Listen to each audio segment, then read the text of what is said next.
Hello friends, welcome back to my channel. आज फिर हम आपके लिए एक नई कहानी लेकर आए हैं, नाई की उच्च नियुक्ति। शाही नाई का महाराज कृष्णदेव राय के बाल काटने और दाढ़ी बनाने महल में आना जाना लगा रहता था। जब वह राजा दरबारियों को देखता तो स्वयं भी राज दरबारी बनने सपने देखा करता था। एक दिन जब वह महल आकर महाराज कृष्णदेव राय के शयन कक्ष में गया तो देखा कि महाराज गहरी नींद में सोए हुए हैं।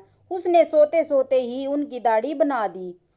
महाराज जब उठे और देखा कि उनकी दाढ़ी बनी हुई है तो बहुत प्रसन्न हुए और उन्होंने नाई को बुलवा कर कहा, हम तुम्हारे काम से अति प्रसन्न हैं। मांगो, क्या मांगते हो? आज हम तुम्हारी हर इच्छा पूरी करेंगे। नाई तो ऐसे ही किसी अवसर की ताक में था।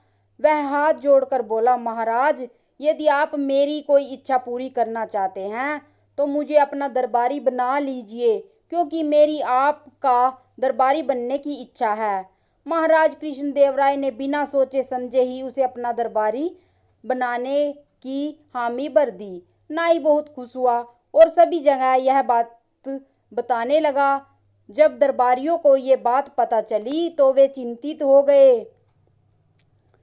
नाई को दरबार के कार्यों की कोई जानकारी नहीं थी। वैसे अज्ञानी व्यक्ति को दरबारी बनाना राज्य के कार्यों पर विपरीत प्रभाव डाल सकता था। दरबारी ये बात समझते थे, लेकिन महाराज से कौन कहता।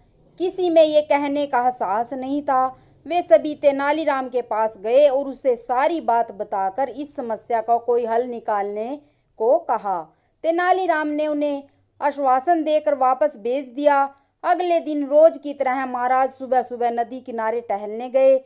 वहां उन्होंने देखा कि तेनालीराम एक काले कुत्ते को रगड़ रगड़ कर नहला रहा है। ये देख उन्हें बड़ा आश्चर्य हुआ। वह तेनालीराम से बोले, सुबह सुबह ये क्या कर रहे हो तेनाली? तेनालीराम बोला, महाराज मैं इस कुत्ते को रगड़ रगड़ कर नहला रहा हूँ ताकि ये सफ़ेद हो जाए। अरे काला कुत्ता सफ़ेद कैसे होगा तेनाली?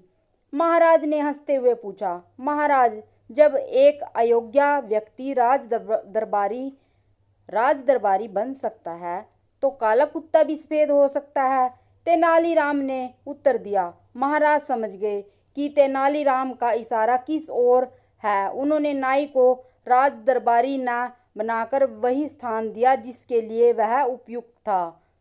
Thanks for watching.